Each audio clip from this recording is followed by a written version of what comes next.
வணக்கம். இந்த வீடியோவில் பார்த்தீங்கன்னா நம்ம ரெகுலராக ஹோம் மிஷின் வீடியோ பார்த்துக்கிட்டு இருக்கோம். அதே ஹோம் மிஷின் மூலமாகவே எப்படி ரிலேவை கனெக்ட் பண்ணுறது. இந்த ரிலேன்னா இது RS485 Modbus ரிலே, அது ரிமோட் டெர்மினல் யூனிட் RTUன்னு சொல்லுவாங்க. அந்த ரிலே எப்படி நம்ம ஹோம் மிஷின் கூட இன்டரேட் பண்ணுறதை பார்க்க போகிறோம். இதில் பார்த்திங்கன்னா நிறைய மெத்தட் இருக்குது. அதாவது ஒன்று, இந்த RS485 ரிலே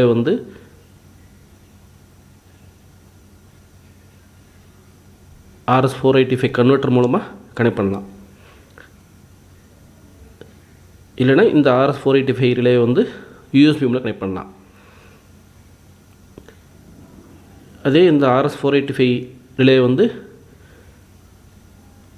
ஒரு RS485 ஈத்தர்நெட் கன்வெர்ட்டர் மூலமாக பண்ணிவிட்டு த்ரூ ஈத்தர்நெட் மூலமாக கனெக்ட் பண்ணலாம். அதே போல் ESPHome மூலமாக ESPHomeனா NodeMCU மூலமாக ESPHome மெத்தடில் UART மெத்தட் மூலமாக நம்ம இந்த RS485 Modbus ரிலே நம்ம ஹோம் மிஷின் கனெக்ட் பண்ணலாம். இப்போ இந்த மாடலில் பார்த்தீங்கன்னா இது RS485 மாடல் தான். ஆனால் அதிலே இன்பில்டாக RS485 டு TTL கன்வெர்ட்டர் இன்பில்டாகவே இருக்குது. சேம் இந்த லைனில் பார்த்தீங்கன்னா உங்களுக்கு 3 வோல்ட்டு RX TX கிரவுண்டு 4 சிக்னலும் தனியாக வந்துடும். அது பார்த்தீங்கன்னா உங்களுக்கு RS485லேருந்து TTL மோடில் நமக்கு அவுட்புட் இருக்கும். மோஸ்ட்லி எல்லா RS485 Modbus ரிலேலையும் இந்த TTL அவுட்புட்டு உங்களுக்கு கிடைக்கும். அதனால் நம்ம எத்தனை சேனலும் நம்ம கனெக்ட் பண்ணலாம். 16, 8, 4, 2, even 1 எந்த சேனலும் நம்ம இதில் கனெக்ட் பண்ணலாம்.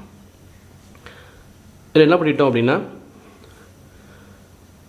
இந்த Modbus ரிலேக்கு ஒரு எக்ஸ்டர்னலாக 5 வோல்ட் சப்ளை கொடுக்குறோம். இது ஏன் தரோம் அப்படின்னா, நம்ம NodeMCUலேருந்து வர்ற சப்ளை இந்த ரிலேவை ட்ரிவன் பண்ண முடியாது. அதனால் எக்ஸ்டர்னலாக ஒரு வோல்டேஜ் யூனிட்டுக்காக 5 வோல்ட்டு கொடுத்துருக்கோம்.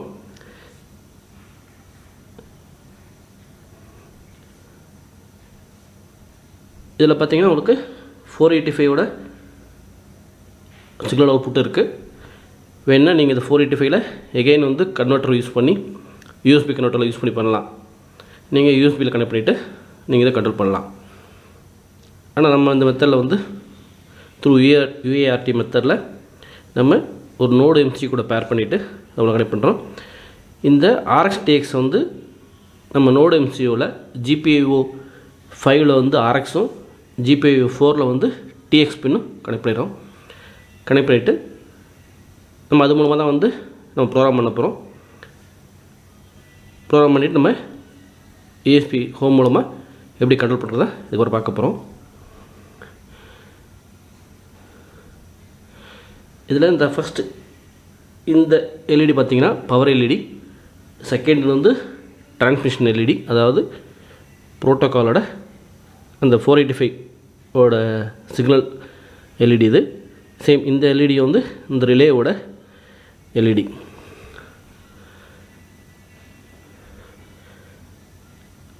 இது எப்படி கண்ட்ரோல் பண்ணுறதா நம்ம இந்த வீடியோவில் பார்க்க போகிறோம்.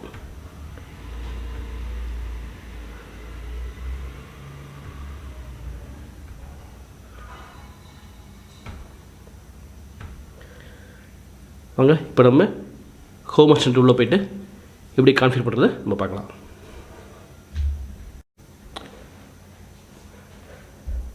ஓகே, இதுக்கப்புறம் நம்ம அந்த Modbus ரிலே எப்படி ஹோம் மிஷினில் கான்ஃபிகர் பண்ணுறதை நம்ம பார்க்க போகிறோம். இது நம்ம ஹோம் மிஷின் பேஜ் ஓப்பன் பண்ணிக்கோங்க.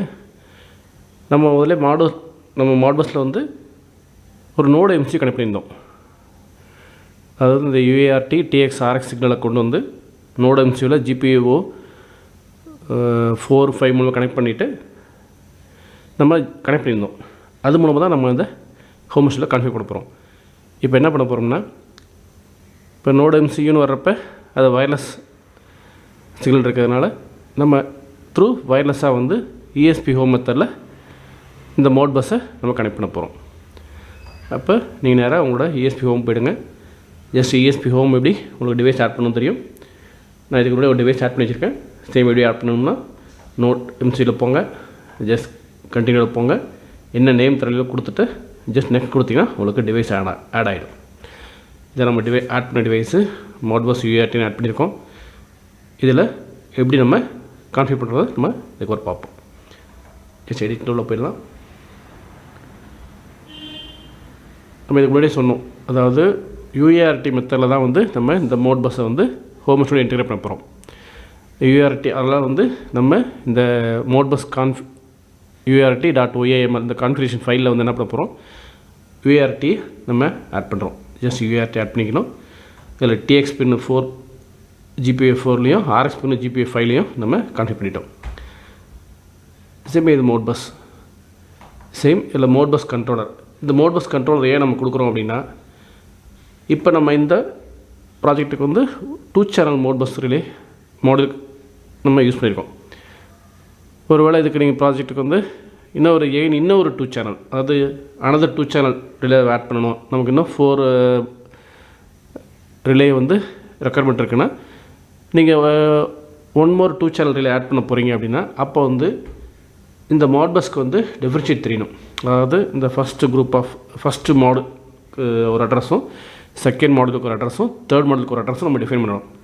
அதனால தான் இந்த Modbus கண்ட்ரோலர் நம்ம இம்ப்ளிமெண்ட் பண்ணுறோம். ஒருவேளை நீங்கள் ஒரே ஒரு இது மட்டும் யூஸ் பண்ணுறீங்கன்னா அப்போ Modbus கண்ட்ரோலர் தேவையில்லை. ஆனால் இருந்தாலும் நீங்கள் இதை Modbus கண்ட்ரோலர் எனேபிள் பண்ணிவிட்டு செய்கிறது ரொம்ப நல்லது.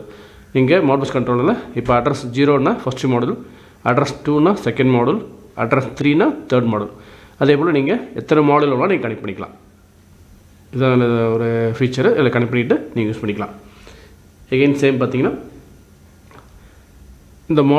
இந்த Modbus ரிலே வந்து நம்ம ரிலே ஆன் ஆஃப் பண்ணுறதுனால நம்ம சுவிட்ச் கான்செப்டில் நம்ம இதை கனெக்ட் பண்ணுறோம்.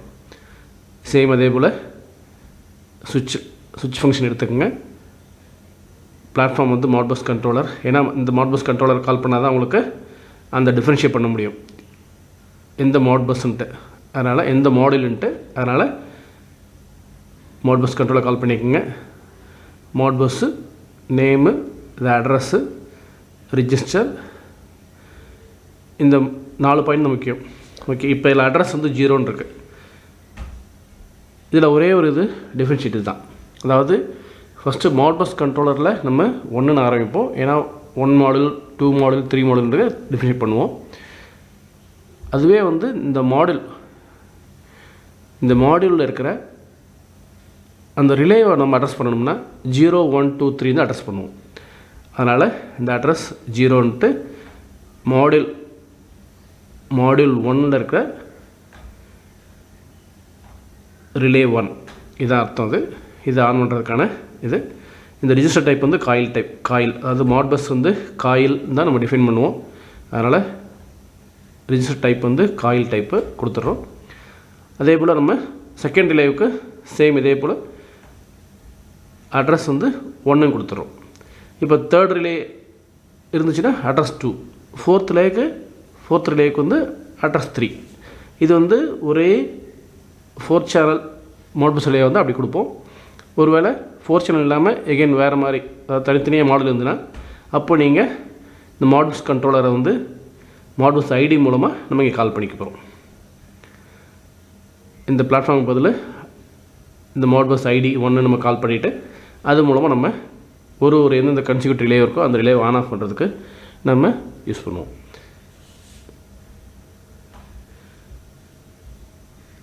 சேம் இதில் நீங்கள் கான்ஃபிகர் பண்ணதுக்கப்புறம் ஜஸ்ட் எகெயின் செட்டிங்ஸ் உள்ள போங்க, டிவைசஸ் போய்ட்டுங்க.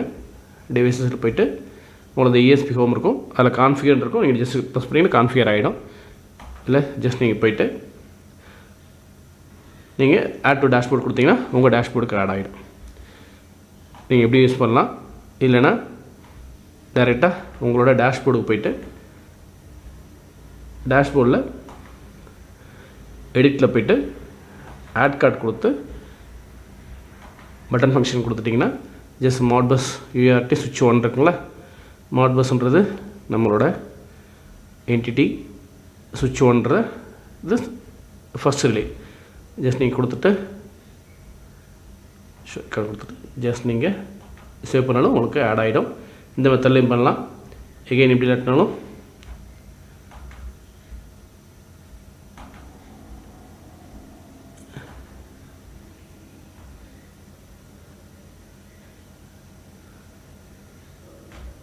switch 2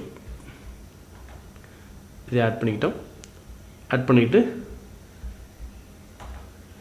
நீங்கள் நார்மல் இந்த மெத்தட் ஆட் டு டேஷ்போர்ட் டைரெக்டாக நீங்கள் பண்ணலாம், இல்லை நீங்கள் பட்டன் கார்டு மூலமாகவும் நீங்கள் சூஸ் பண்ணலாம். இப்போ நம்ம ஜஸ்ட் நீங்கள் ஆன் பண்ணிங்கன்னா ரெண்டுமே உங்களுக்கு ரெஃப்ளெக்ட் ஆகும். இது Modbus 2 ஆன் ஆகிருக்கு, இது Modbus 1 ஆன் ஆகிருக்கு.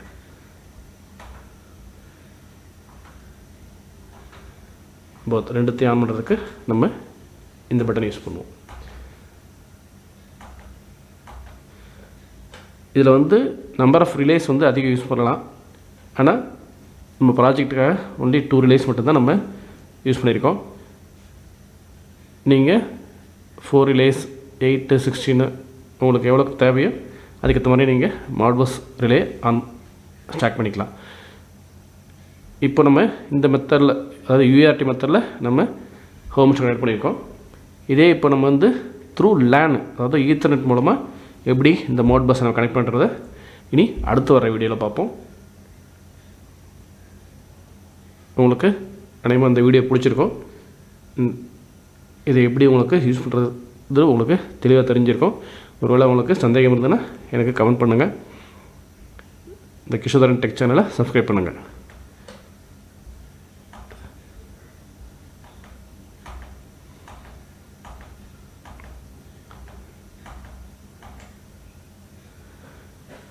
வணக்கம், நன்றி.